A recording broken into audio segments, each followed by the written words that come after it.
lo de, por ejemplo, el calendario y todo eso. Y por último, en India solamente podían los niños blancos que pertenecían a las castas superiores y ahí aprendían lo que eran religión. Perfecto. Este, cuando nosotros hablamos de lo que es, de hecho lo comentaron ustedes, ¿cómo nosotros percibimos que la mayor necesidad en esas construcciones de la sociedad de esa época, obviamente hablando de esa época, lo más importante era escribir, saber leer y matemáticas? O sea, y el objetivo, pues obviamente era que tuviéramos grandes pensadores, líderes sobre todo, pero que tuvieran realmente una mejor sociedad. Entonces, en eso comulgamos, creo, los tres, ¿no? Y yo espero que quien vea el video, pues también comulguemos. ¿Qué debate, qué debate ustedes o qué pregunta harían para generar un debate de lo que no se enseñaba? Porque acuérdense que Grecia, que ya fue mucho más actual, este, trabajaban mucho la filosofía. Acuérdense que estuvo el obscurantismo y luego la época de la ilustración. O sea, todo esto generó precisamente nuevos ambientes de la educación. Pero ¿qué preguntarían ustedes en el caso de que deberíamos de enseñar, o yo, por ejemplo, yo me planteo ahorita una pregunta.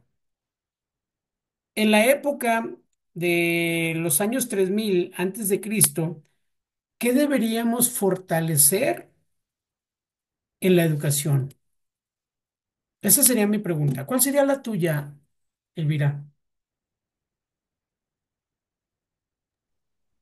Creo que la mía sería más como que lecciones del pasado pueden seguir aplicándose hoy en día.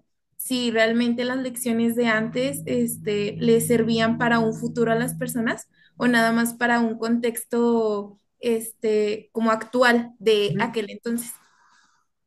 Excelente pregunta. Eriam, ¿qué preguntarías tú?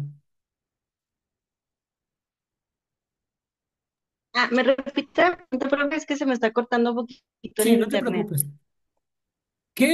¿Qué pregunta harías para poder generar un debate?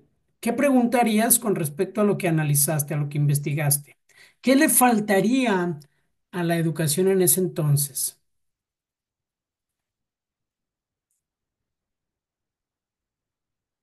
Ok, bueno, yo pregunté por qué cierto tipo de personas o cierta clase puede tener educación y otra clase no. O sea, esa sería pues sí, mi duda, ¿verdad? El por qué ciertas personas sí pueden tener ese privilegio y las demás personas no. Totalmente de acuerdo, totalmente de acuerdo. Y yo les pregunto ahora, ¿en qué estaban de acuerdo y en qué no?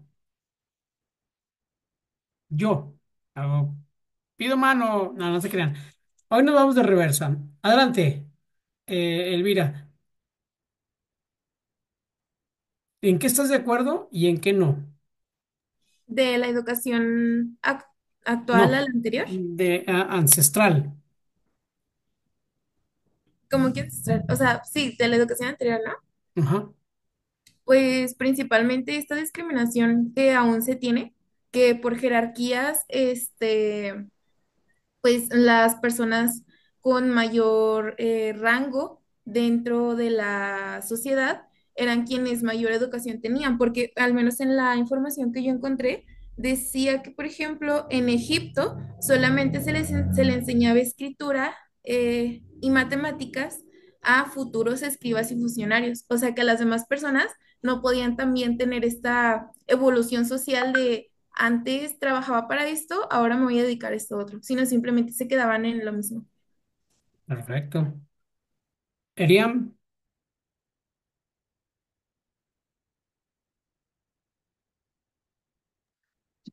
Ah, ¿me la repite, profe? Sí, te lo voy a escribir. Sí, por favor.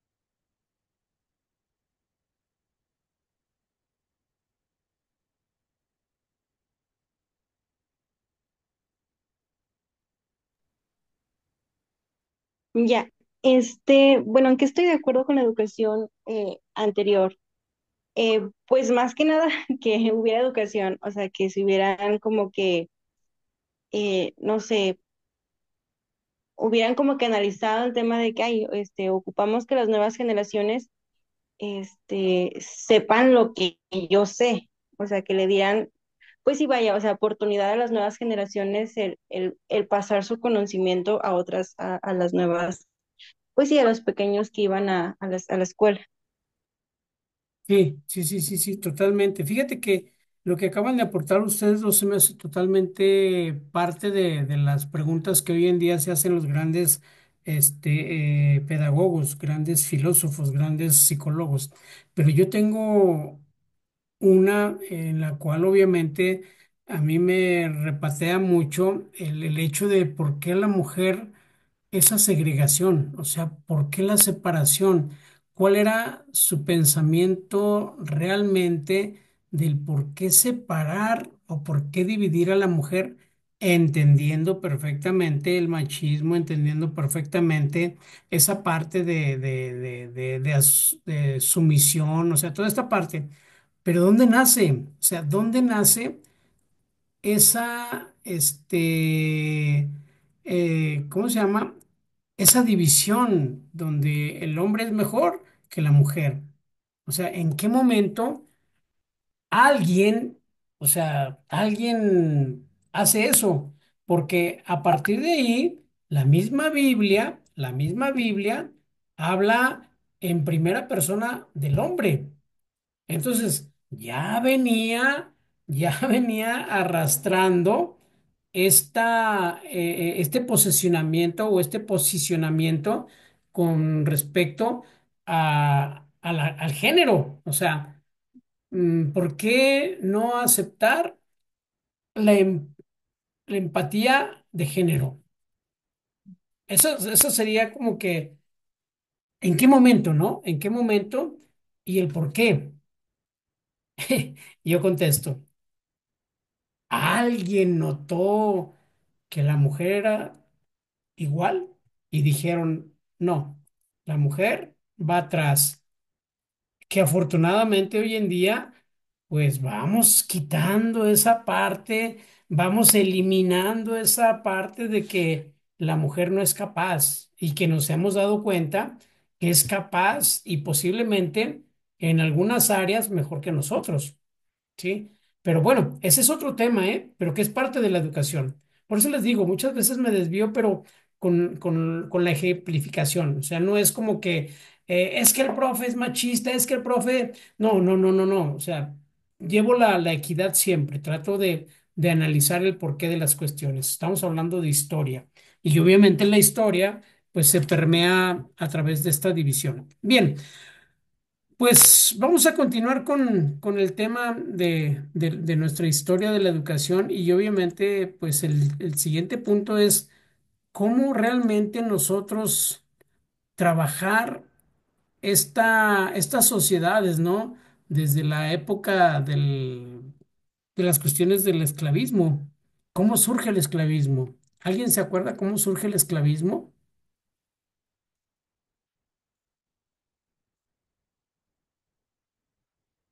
No.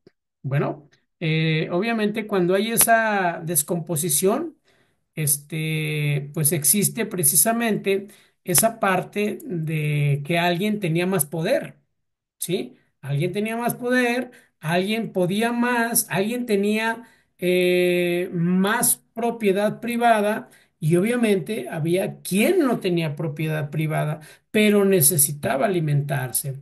Y obviamente esta parte, pues genera esa situación de esclavitud y pues no fue el inicio de los africanos, de que muchos pensamos que, es que los esclavos eran los africanos. No, eran la misma tribu, los mismos, elementos de las tribus, quienes tenían menos rango, menos poder de solvencia económica, de solvencia de tierras, etcétera, etcétera, que casi casi era la necesidad de que pues ir a trabajar a aquella persona para que me diera alimento para mi familia, porque acuérdense que ya estaba creada la familia, ya había un monopolio en la familia, una parte donde únicamente había el patriarca, que era el que mandaba al final de cuentas. Y pues bueno, vamos a analizar este tema que la verdad es, híjole, interesantísimo, ¿no? Tenemos cuatro situaciones, que es precisamente la esclavitud y luego viene la Edad Media, donde para mí es una de las grandes riquezas de la historia en la educación en la Edad Media, porque ahí es donde se empieza a construir a los niños, bueno, no a construir los niños, a generar una construcción para el futuro de los niños, pero pues obviamente, híjole. Philip Arias, que es un sociólogo, analiza precisamente la historia de la infancia y él habla desde el siglo primero hasta el siglo XVIII, que él fallece en el siglo XVIII, y la imagen de los niños en la educación era nula, así, nula, pero en la Edad Media, realmente hay una representatividad de amor hacia los niños, porque anteriormente no. Y ese es un tema, pues que ahí sí no me puedo desviar porque me vuelvo loco y empiezo a platicarles todo lo que Philip Arias menciona junto con Dawn, que es otro investigador muy bueno. Viene obviamente después de la Edad Media, viene el humanismo y por último, pues viene el Renacimiento. Son cuatro etapas de la educación que para mí son realmente interesantes. Aquí viene esta parte, ¿no? Donde Egipto, híjole, Egipto tiene una historia de salvajismo, mucha sangre en los niños, eh, pero pues obviamente en la cuestión educativa pues eran grandes líderes o fueron grandes líderes, igual que Grecia, igual que los chinos, igual que el gran Egipto, ¿no? Y ellos obviamente construyeron a partir lo que decía ahorita Elvira, la escritura, las matemáticas y curiosamente la arquitectura. Aquí, aquí luego se me viene a la mente los platillos voladores, ¿no? Que dicen que las grandes construcciones de Egipto y de América pues fueron apoyadas por extraterrestres. Bueno, yo no me voy tanto a eso, pero pues bueno, eso es lo que se dice en el mundo bajo de la educación. Perdón, toda la mañana di clase, perdón. ¿Me ayudas, Elvira, con la India, por favor? Sí. En la India la mayor parte de la educación estaba en las manos de los sacerdotes. La India fue la fuente del budismo, doctrina que enseñaba a las instituciones, a los escolares chinos y que se extendió por los países del lejano oriente. Curiosamente, fíjense, hoy en el budismo, hablando del budismo, hoy es día del nirvana. ¿Qué significa nirvana? Y no es el grupo de rock. El grupo de rock así se llama. Pero ¿qué significa nirvana? Nirvana es una identificación del budismo con el término del dolor, o sea, la muerte. Ellos hablan de la resurrección y dicen, cuando llegó la nirvana a nuestros este, amigos, parientes, etcétera, etcétera, es el término del dolor. O sea, que ya te sanaste de alguna u otra manera también hablando, que ya te sanaste de todos los problemas que tenías, el dolor físico, moral, etcétera, etcétera. Eso es lo que se conoce como el budismo. Esta doctrina, como dice atinadamente Elvira, enseñaba estas instrucciones o en las instituciones, las instrucciones escolares chinos. Fíjense nada más, ¿eh? Y que obviamente se extendió a lo que hoy todos conocemos como el Lejano Oriente, y lo dijo también atinadamente Elvira en su narrativa, ¿no? No, lo dijo Ariam, o ya no sé quién dijo, pero es l- la dinastía Chang. Híjole, si habláramos de la dinastía Chan, nos quedaríamos así con los ojos abiertos, a diferencia de ellos, ¿verdad? Todo lo que propuso la dinastía china en cuanto a la educación es parte fundamental de la construcción del conocimiento hoy en día, que obviamente las grandes escuelas, pues las captaron y ellos las reprodujeron a su conocimiento, a su entendimiento, pero les dio grandes satisfacciones como el conductismo, el positivismo, el constructivismo, y esto hizo que obviamente la dinastía Chang pues se quedara con puros proverbios, pero en realidad no es tanto los proverbios, sino que eran doctrinas establecidas por estas dinastías. Entonces, híjole, es que hablar de la historia de la educación, pues no nos la acabamos en 2 sábados. O sea, es tan extensa.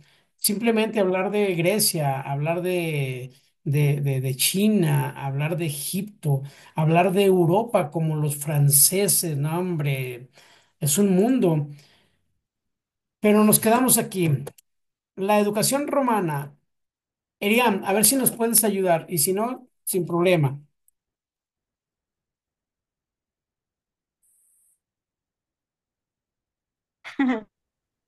Y dice, la educación romana, después de un periodo inicial en el que se siguieron las viejas tradiciones religiosas y culturales, se descantó por el uso de profesores griegos para la juventud, tanto en Roma como en Atenas.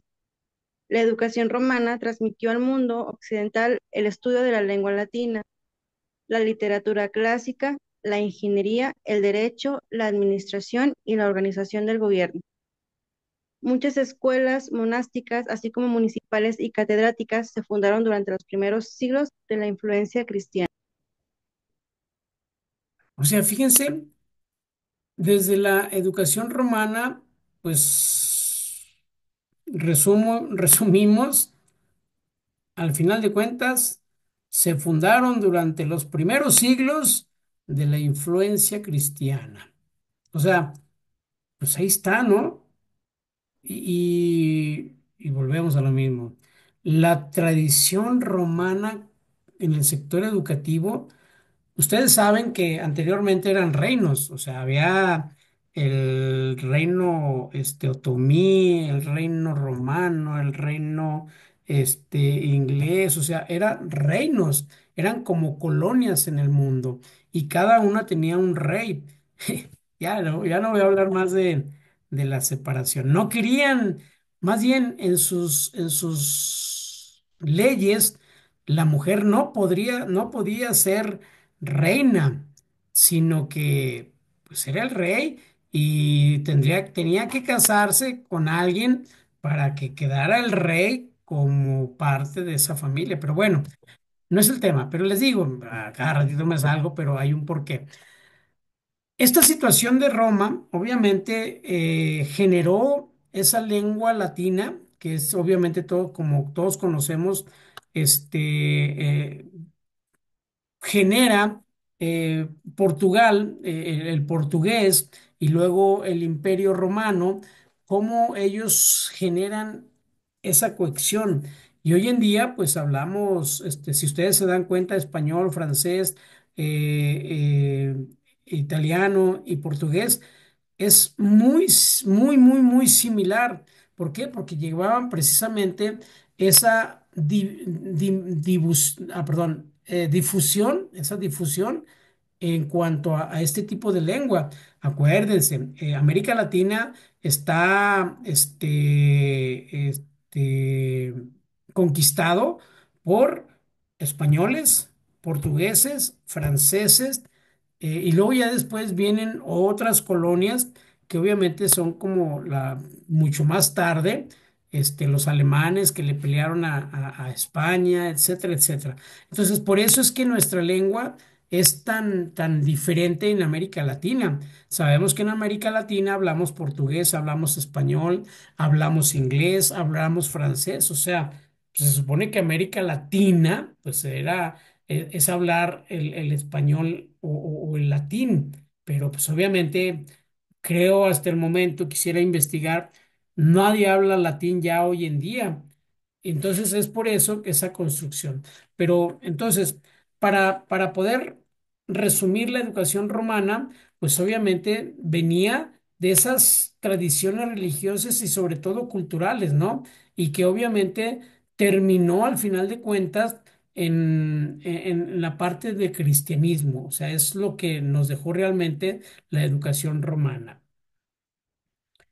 Ya en la Edad Media, aquí le vamos a parar, esto va a ser para el trabajo en casa de la próxima semana.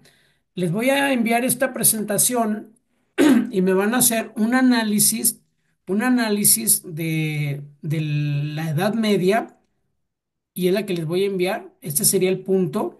Y en la siguiente semana hablaremos del humanismo y después del humanismo, pues obviamente hablaremos de la otra parte que es el renacimiento. Son los 4 sábados que estaremos trabajando. Entonces, el día de hoy, pues terminamos precisamente con la primera parte que es precisamente cómo representar nuestros conocimientos a partir de las sociedades primitivas y obviamente las construcciones de la esclavitud, etcétera, etcétera. Bien, pregunto, Elvira, Eriam, ¿alguna duda con el trabajo que vamos a realizar? Vuelvo a repetir, les voy a mandar esta presentación y obviamente ustedes van a agregar a través de su investigación cómo, perdón, tenía la cámara apagada, cómo se da la educación en la Edad Media. Hay algunas aportaciones que vienen en esta diapositivas, pero obviamente ustedes las van a hacer mejor. ¿Cómo lo van a presentar? A través de una presentación en PowerPoint, Canva, PDF o Word, como a ustedes se les haga mucho más fácil. ¿Dudas, Sí, Elvira? se va a hacer un trabajo formal para entregar, ¿verdad? Como un Sí. portada y eso, que algunos Bueno, datos que necesite. perdón, Elvira, perdón que te detenga e interrumpa. Si lo haces en Canva, si lo haces en PowerPoint o en PDF, pues nada más es la pura presentación, sin hacer la presentación oficial. Pero sí, si lo haces en cualquier archivo, eh, tiene que ser con el logotipo de Unísima, el logotipo de Unísima, la materia y obviamente tu nombre, la carrera, etcétera, etcétera. Que esa sería la primer diapositiva o la primera página que ustedes presenten. Si lo hacen en Word, pues obviamente sí tiene que llevar todo el formato con carátula, etcétera, etcétera. ¿Sí, Elvira? Sí, ¿qué tan extenso quiere que sea el trabajo? Lo que ustedes crean, ¿eh? Si ustedes dicen 3 diapositivas, en ello explico lo importante, 3. Si dicen 10, 10. Esto va a ser totalmente de ustedes, que al final de cuentas lo importante es el contenido.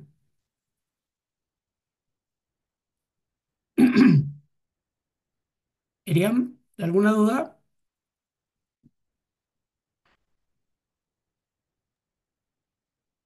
No, ninguna, profe. Ok. Déjenme dejar de grabar. Ok. Muy bien, chicas. Nos vemos la semana dentro de 15 días. Cuídense mucho. Ya llevan la tarea para la próxima semana. Estamos al pendiente. Hasta luego. Adiós, Hasta maestra. luego. Gracias. Muchas gracias.